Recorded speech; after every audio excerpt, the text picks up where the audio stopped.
Thank you, Jana Stoudemire, for joining us today for our UC San Diego Regen podcast as part of the Sanford Stem Cell Institute.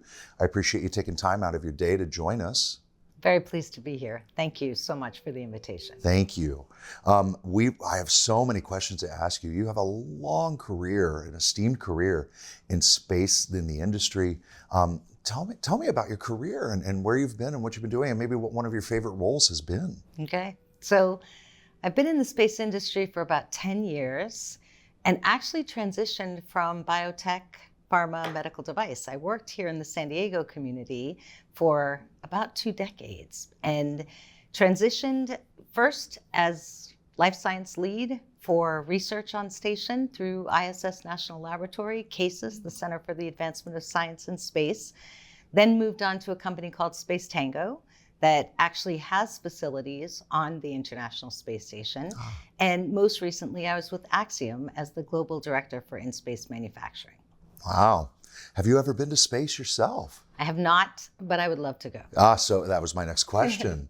So do you think you'll have an opportunity to go, especially as we talk about the privatization of space that we're going to ask about here in a bit? Absolutely. I think that it's not too far in the distance to think about people going to space, not just as space tourists, but as scientists and people that will be living and working off the planet.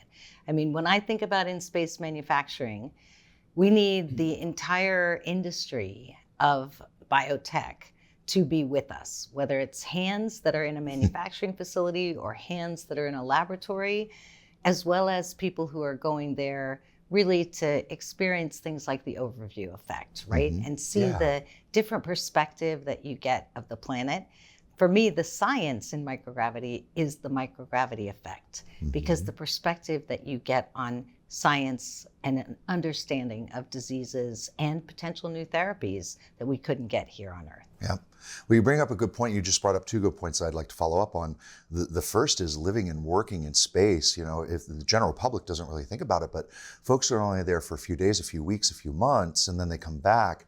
How does that change the game if folks are actually going to be residing in space and being able to do things long-term for research and experiments? So when I transitioned from biotech to space, it was because I heard the word innovation one too many times.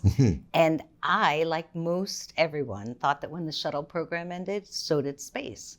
I had no idea that it was still as active on the International Space Station. But the idea that science could be that different is what really drew me across. Because when you think about the commercial space markets right now, satellites that are used for Earth observation or for communications, that really just takes advantage of the vantage point. Microgravity is a powerful force that can have amazing impacts on biological systems and physical sciences. So it allows us an opportunity to make products for healthcare and technology that are going to be paradigm changing. And really, when you think about a manufacturing facility in space, it's not that different than planes, trains, even freight vehicles that we use to bring things back and forth here on the ground. It's a rocket that's going to take you to your job. And it's a 6-month stay, probably similar to people that work out on oil rigs, right? Way out in the ocean. You might go out there for 6 months and dive and then come back, but space is going to be the same thing because it offers us an opportunity to make things we can't make here on Earth that are going to change the way that we live. We've sort of led to my next question, which is help make the case for doing science and experiments and research in space. What is it about microgravity and lower Earth orbit that makes it such a compelling place to do science compared to here on Earth? Because it's pretty expensive. So launch costs are still high, but those are going to be coming down. I mean, I think you see with all of the activity, last weekend Starship launched and the booster was actually caught, which is huge. And Starship is a vehicle that can carry 100 to 150 tons of cargo. That's massive. That's game changing, even within our industry. So you're going to see those costs come down, the cadence pick up. There's going to be more flights to space stations, whether it's ISS or commercial platforms that are in development right now. And it's going to be more commonplace for people to be thinking about space not so much as an expensive proposition, but as a proposition for true innovation, for where we can do things that are really going to be changing our opportunities to think about quantum computing, for example. I think in San Diego, we have a great example of Qualcomm is here and semiconductors. We all know our phone used to be a phone and now it's a computer, but that was all based on chip technology and how good those materials were that could allow us to do that kind of computing. Same thing, if we can make new materials in space that we can't make here, quantum computing, the whole industry will open up. The same thing on the bio side.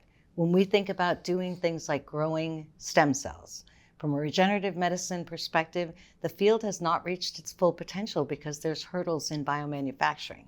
And if we can unlock some of those challenges that we face here on Earth in space, now we've given an opportunity for patients everywhere to benefit from the true innovation that regenerative medicine provides. Absolutely, that's a great way to put it. Well, you've made the case right there for the economic sustainability of going into space and actually performing research there. That's great.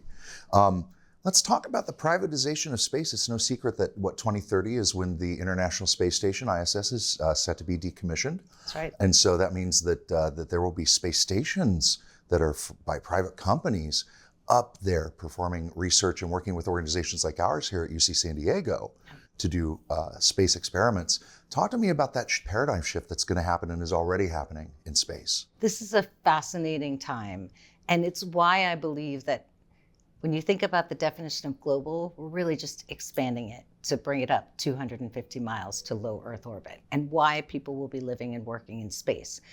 Commercial companies are doing things now that only space agencies have done before. Everyone's aware of SpaceX, right? And when they see a rocket launch, they think that that's a NASA launch. And it usually is, because it's NASA taking supplies or people to the International Space Station. But that's a commercial company. And that commercial company also launches satellites and has separate businesses that are very profitable. So when you think about leveraging opportunities even for things like rockets to build a commercial business, but you're still supplying the need of cargo and people going back and forth to station, that's very efficient for NASA, right? That's a huge efficiency in terms of savings. And we used to rely on the Russians to help us to get to the International Space Station, and that was about 80 million a seat. Wow. And that's every person exchanged out every 6 months. So you can do the math, that adds up pretty quickly. And as a commercial company, SpaceX is 55 million. That's a significant savings for NASA. And not only is it a significant savings for NASA, it has fueled the whole industry for commercial markets. Because when you think about the access we now have to space, and that's only going to get better. And the commercial platform is the same idea. So the space station, which is a feat of engineering, and it's been almost 25 years now that someone has lived on the space station, which is hard to imagine. But the space station cost $110 billion to build, and it costs about $3 billion to operate it every year. Those are big numbers, and space industry is always a B, not an M. So, it's a little different scale, but commercial space stations will probably cost $2 or $3 billion, and much less to run because they're run by commercial companies. Sure. Who don't have the opportunity to have government funding and need to be very efficient in the way that they do it. And I think that the case can be made that commercial companies are doing things every bit as safely, if not more so, than agencies like NASA, who have been responsible for the safety of humans living and working in space to this point. And commercial companies have every bit the same focus on that safety. That makes sense. You bring up a great point. Are there some gaps that still need to be filled in, whether it's in terms of standard operating procedures or ethical concerns or, whatever it might be, some protocols that we're used to diverting to NASA and the government that now we're going to trust privatization and private companies to do? Are there some gaps in there that need to be filled in before we fully get there? So that is a great question. And the other piece that you're seeing commercial companies do are private astronaut missions. So when you think about a private astronaut mission, these are people who have never been to space before. They're not NASA selected astronauts that are candidates in the Corps. They're everyday citizens like you and I who are going to space. And as we think about private astronaut missions being used to help the commercial platform developers to get ready to have their own space stations, which will have people living and working in space, it's interesting because you start to look at even the health profiles of people. And it's different than what a traditional astronaut corps might look like, right? We've had pilots on the Axiom private astronaut missions that have been in their 70s. And, you know, it's not necessarily the same population of 30 healthy fit that everybody thinks of as an astronaut. But that's also good because it shows us that really anybody can go to space. There should be no limitations. Right. And that it opens a whole new field of study for human health in space, because it's not just about long duration exploration, but it's about how does your body, everyday person body, function in space to live and work in space for 6 months or longer. Right. It's not like someone can just, you know, take a week off because they feel sick. I mean, that's where they're living and working and everything. Exactly. It's a really good point. Yeah. Yep. We've got a lot of things to figure out before then, but we'll figure it out. Yes, absolutely. Yeah. This is the fun part. Absolutely.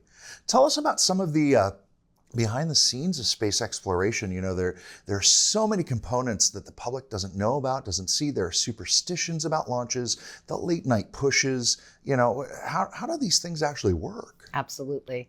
So this is the one piece about going to space and doing your job in a laboratory that's on the International Space Station or future commercial platforms that will be developed.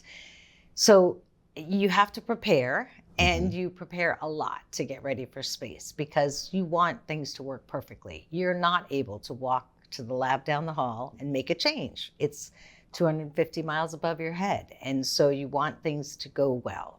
Launches can be affected by weather, by technical issues. So sometimes we have to push or scrub a launch, and it takes another day before we launch. So on a biological payload, we're always making sure that we're maintaining the integrity of that science. And sometimes you have to swap the payloads out on rockets before they launch. And keeping cells at 37 degrees and in 5% CO2 and happy, you know, we have some additional logistics to consider when you're using a rocket to get to your job and to get to your lab. But once that rocket launches, what's also pretty funny is that everybody who is there for the launch is so excited about the fact that the rocket has launched. And they all are like, okay, we're done. No, that's just when the work begins. Because once your payload reaches the International Space Station, that's when you start to do the real science. And then you wait for the payload to come back so that you can do your post-flight analysis as well. So there's a lot of steps involved in that science, but it's amazing to be a part of that process and to be able to, while an astronaut is working on station, be on the communications loops and be talking and communicating, and you're involved in every step of that process. So as much as it seems like that payload just left your hands and went somewhere else, you're intimately involved. And here at the Sanford Stem Cell Institute, we have a mission control center downstairs where the team is able to communicate with the astronauts while the payloads are being worked on the International Space Station. Yeah, it's a pretty unique situation to be in. Yeah. And as for the superstitions, you know, it's interesting that you asked that, because so our very first launch of anyone from the Sanford team was on SpaceX 19. And we were down in Florida, and Denny Sanford had come down with us to watch the launch. And we were so excited that he was there. And the first day, the weather wasn't great, so it kind of pushed. And the next day, the weather didn't look so great either. It was only about a 20% chance of go on the launch, but he stayed, and the team had gone, while we had some downtime between turnover and launch, to Disneyland. And someone had brought back a little Jack stuffed and doll for me that was, and they gave it to me and said, oh, it's because you're one of the Incredibles, you know, and we sort of like, I thought, well, I'm so touched by this team. But I took it to launch with me, and I was standing on the deck of the OSB-2 building, which is where you view the launch from. And we took a picture just as the clouds parted, the sun came out, and the launch was beautiful. And that is one of my most memorable moments in space in my whole career, because Denny turned around and said, "God bless America." And the thought that your science could actually be going to a laboratory, the International Space Station, that was pretty amazing. But to this day, Jack comes to every launch with us because he's the good luck charm. That's amazing. Thanks for personalizing that story. That's stuff that people don't think about. Yeah. But it makes the exploration of space and what you do so tangible and real and personal, right? Yep. Yeah. How did you get to this? What role did science and space play with you as a kid? I mean, did you grow up watching space launches? Were you a Star Trek or Star Wars fan? How did this happen? How did you get into this? So, it's interesting because I always say my career in biotech, pharma, and medical device, I was very lucky. I always got to work on leading edge projects. That's things great. That were way ahead of their time. So recombinant human growth hormones before they were well accepted in the field. The first combination product that went through the FDA that was a coated vascular graft. I did tissue engineering here in San Diego for 9 years. Oh, wow. And helped to create the first human tissue engineered skin product that went through the FDA. I've worked on neurogenic drugs for brain disorders, all kinds of things that have always been a little bit ahead of their time. But I could see all the hurdles that we still had in the science. And when I heard about research in microgravity, it just made my whole perspective change on science.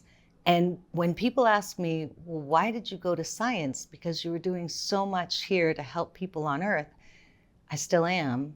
And I think I can do it even better from space because we have the opportunity to make such novel products and to make such breakthroughs in our understanding of science. So the common thread for me has always been the science and helping people. And I really believe that as we think about what we can do in space, it's about benefit to life on Earth and accelerating our opportunity to really offer patients new hope. Yeah, that's great.